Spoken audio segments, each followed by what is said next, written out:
Okay, Ben, just real quick request. I know you've probably never had this, but can you do the interview how you coach? Can you get rid of these pesky sandals, please? Well, my feet were starting to get cold, so we usually have sandals in the summer. We got slippers just in the winter. Cleveland's terrible in the winter, too. I don't know if you guys know that. Awful. Okay. So here's the thing. You like to coach with no you fight. You're gonna be fighting, right? With no shoes on. No shoes on, right? Yeah, natural. Did your fight get moved? I did. I'm March 2nd now. Same opponent. The whole card got canceled on January 26th, so we had to move. Okay, so this is your first time with this promotion, UFC. Yep. You were with Bellator, ONE FC. Now you're going to the UFC. Yeah. But so far, how has your relationship been so far with the UFC? So far, so good. It's I mean, I got nothing bad to say. So we're doing good. Okay, I caught up with DC 2 weeks ago. Okay. Oh, Ironman. Yeah. Okay. I didn't. And something I pointed out to DC is like Aaron Judge and LeBron James. They don't coach youth sports. They don't coach high school sports. Yeah. You're a pro athlete. You coach sport. Yeah. Okay? Do you think that's indicative of wrestling? Is that it's like you and DC are the only guys really doing it right now? It's got to be somebody else, right? Okay, who? Name them.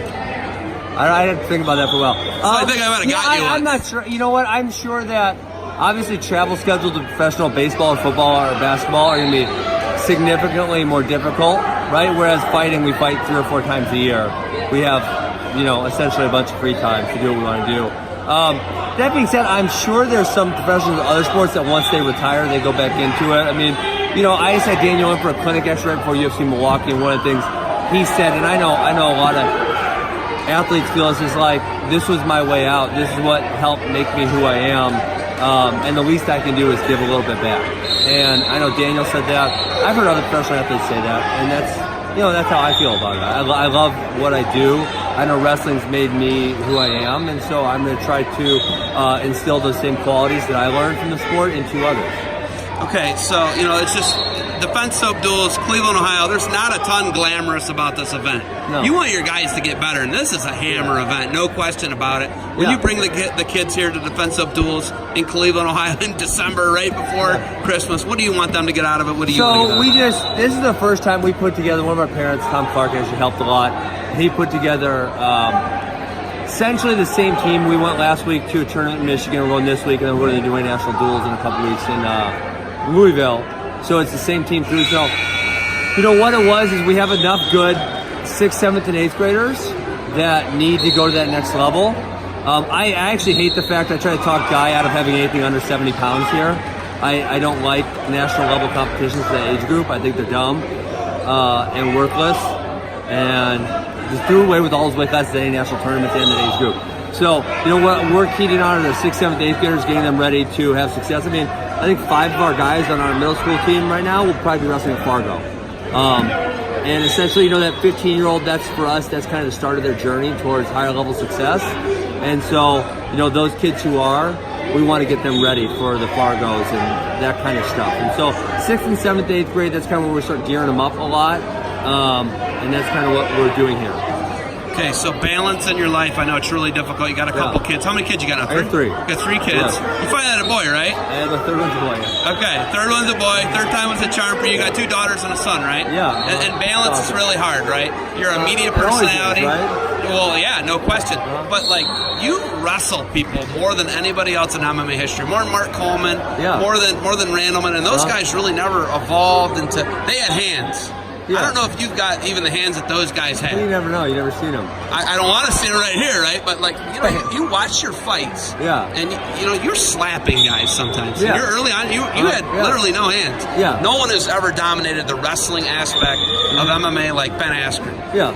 I think you being in 3 promotions is a testament to that. Sure. I'm all picking up on that, but wrestling people and Dana saying you were boring and you're just wrestling guys to death. Dana just needed an excuse for not signing me in 2013, right? And so it was. The 2 really bad excuses were I don't have enough experience and I'm boring. And those are bad excuses at that. So obviously I realized at a very early age I'm not going to be as good at anything else as I am in wrestling. I've been doing this my whole life. I'm really good at it. And, I picked up on the jiu-jitsu quick because it's not very far off from what I already do in wrestling. So I picked that up lightning quick. And I've incorporated that where it's necessary. I've also, the other thing that people, I don't know, say they don't give me credit for, but and realized I've also taken parts of folk style wrestling that are very efficient for mixed martial arts and put them in, right? Early in my career, I was doing jiu-jitsu when I got on the ground, and then I thought, well, this is stupid. I can do a folk style wrestling move that I know like the back of my hand, and it's going to be just as good as this other move. And so I started employing folk style wrestling tactics on the ground, and it became very efficient, very effective. And so especially if you watch really probably Carl Amasu fight on, that was, and I won the belt 18 months after I started fighting. So to your point, I didn't know what the hell I was doing. You really did. I didn't. It's like, I had no idea. But so, the Amasu fight kind of past that, maybe even Douglas Lima a little bit, I'm starting to employ a lot more folk style techniques when I hit the mat, and that became really effective. And so, and the other thing is, I don't get credit for is I am not a bad stand-up fighter. I just choose not to use offensive stand-up. I use defensive stand-up. I don't get hit, right? I have great defense. So I was lucky enough to go to Rufus Sport, which had a whole bunch of great kickboxers, and they were trying to punch me and kick me and do everything else to me. And so I learned how to have great defense, so they could do that. And I was smart enough to know from an early age, if I don't get hit hard, I'm not going to lose fights.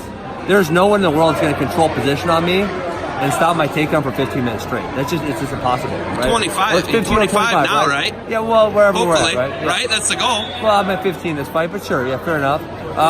So I learned if I don't get hit, I'm not going to lose. It's really simple. So my stand-up is defensively everything's defensively predicated, and then how do I bridge the gap to get my hands on you and then take you down and beat you up? Okay, so wait, are you 34? 34, I'm getting old, yeah. 34, okay, and I said, hey, you got a guy who's older. You said, I'm old. Yeah. Lawler's old. He's a little older, yeah. Right? But, how many more years do you have of this, and how many more years of course coaching is the thing? Well, I tried to retire once already. So actually, when I signed this contract, when I got traded, I actually hired someone else to kind of take my spot at the academy. Now, I'm still there 2 or 3 days a week because I love it and it's what I enjoy doing, and I'm fortunate enough to have enough time to do so. But I knew I wanted to be able to fully focus on my training, and so I hired someone else to run my, he's actually an up-and-coming fighter. He won 2 Division III national titles for wrestling, and he wrestled with us in high school. So he's running all my classes. I'm in and out, but so I can focus on myself now. Okay, so Max, do you and Max still wrestle every day that you're in each other's presence? No, we don't really wrestle very much at all anymore. You don't?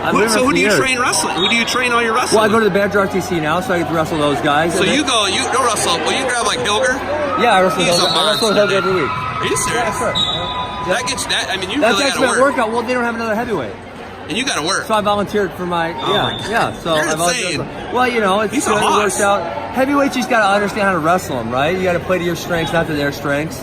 If I went power and power, I lose 100% of the time, right? I'm not gonna do that.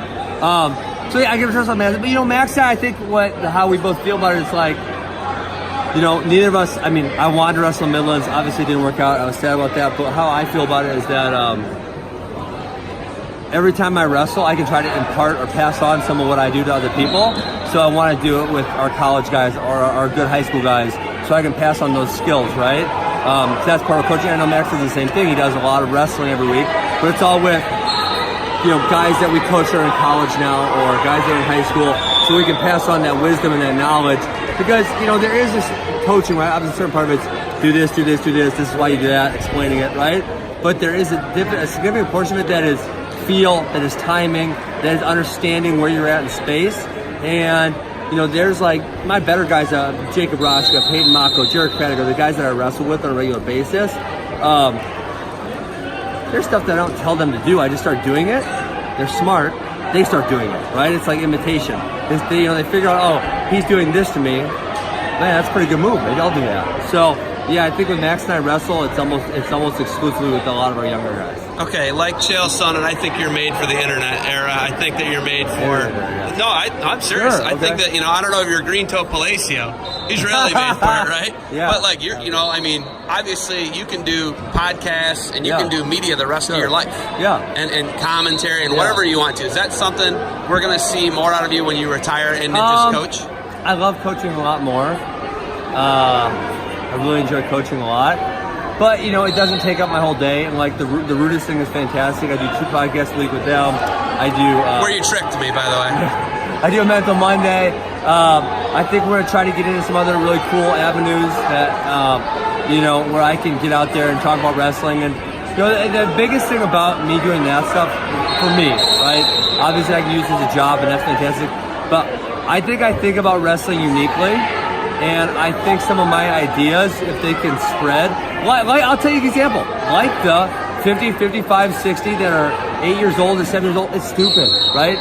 So we have one little brother at 50 pounds, but the other ones are like pickups from other teams. Our 65 pounder, I think he's a 5th or 6th grader. That's kind of a better age, right? Those young kids, why do we need to drive them around the country and wrestle? It's dumb. It's really dumb, okay? But people get this idea, and then they say, well, this kid was successful at the time he was 1st grade, right? But there's correlation, but there's not causation. It's not he's the best because he was great in 1st grade, right? And sometimes I think he's the best despite the fact that he was good when he was young and pushed hard when he was young. And so if I can spread ideas like that, I think wrestling is going to be in a significantly better place in 20 years. Okay. Yeah. Do you not just me. There's other people with great ideas, and I think that need to be spread. Could we see you coach in MMA? You know, DC will coach a little MMA, but he's gonna do wrestling, right? Yeah. It's your base. Yeah. Will we ever see another guy in the next 10 or 15 years dominate with just wrestling skills that you have? Absolutely. You know, I was disappointed that I thought Ed Ruth was gonna be that guy. He's lost his last fight, which is kind of disappointing. But I think more now than ever, there's really good wrestlers going to MMA. I hear Bo Nickel's going to give it a try. That might be a rumor, but I'd like that. That'd be sweet, right? So I think there's going to be more and more good guys giving it a shot, especially as the senior level wrestling, the income has got better, so guys are sticking, you know, like Kyle Dake and David Hill, they're sticking around longer. Jordan Burroughs, right? We can You probably would have, I would have stayed, I never would another have fought. cycle, probably another quad, right? I never would have fought. I would have wrestled forever. That's crazy. That blows my mind. So, what? This is live. This is Quentin. He's a nice kid. He's 105 pounds. And he's looking for the bathroom. Which I'm sure I feel like answer that question. Quentin, go find the bathroom. All right, hey. All right, see you. You got guys you're coaching. Not if you want to let you go. He can find the bathroom. He's 8th grade. If he can't find the bathroom himself, he's in trouble in life. What the hell was we talking about? Oh, wrestlers. Good wrestlers. So, yeah, so with these, you know, David Taylor, you guys sticking around. I want to say clogging up the system, right? Good problem. It's a good problem. But there's going to be younger guys who aren't going to be able to make the team because they're behind Dake and Taylor and Snyder and Cox and these guys, right? So it is going to clog up the system. So some of that overflow is going to go to MMA. So I think we got Pico, who's 20. Well, he's obviously not the prototype you're talking about. Pico's got amazing hands. He's got amazing hands also. You're talking about a wrestler. So I think Bo Nickel could do it. Logan Stone is the guy who uses a lot of wrestling. He's like 10-0, maybe. So athletic. 8-0, 9-0, something like that. Like, that guy's athletic, man. But he's a great scrambler, good wrestler. So yeah, I think we're going to continue to see a lot of wrestlers go that avenue for a while. All right, you got anything else for me? No. I might grab you again later. I want to get you maybe in a bad mood later. I'm getting a bad mood. We're wrestling. Yeah, where are you guys?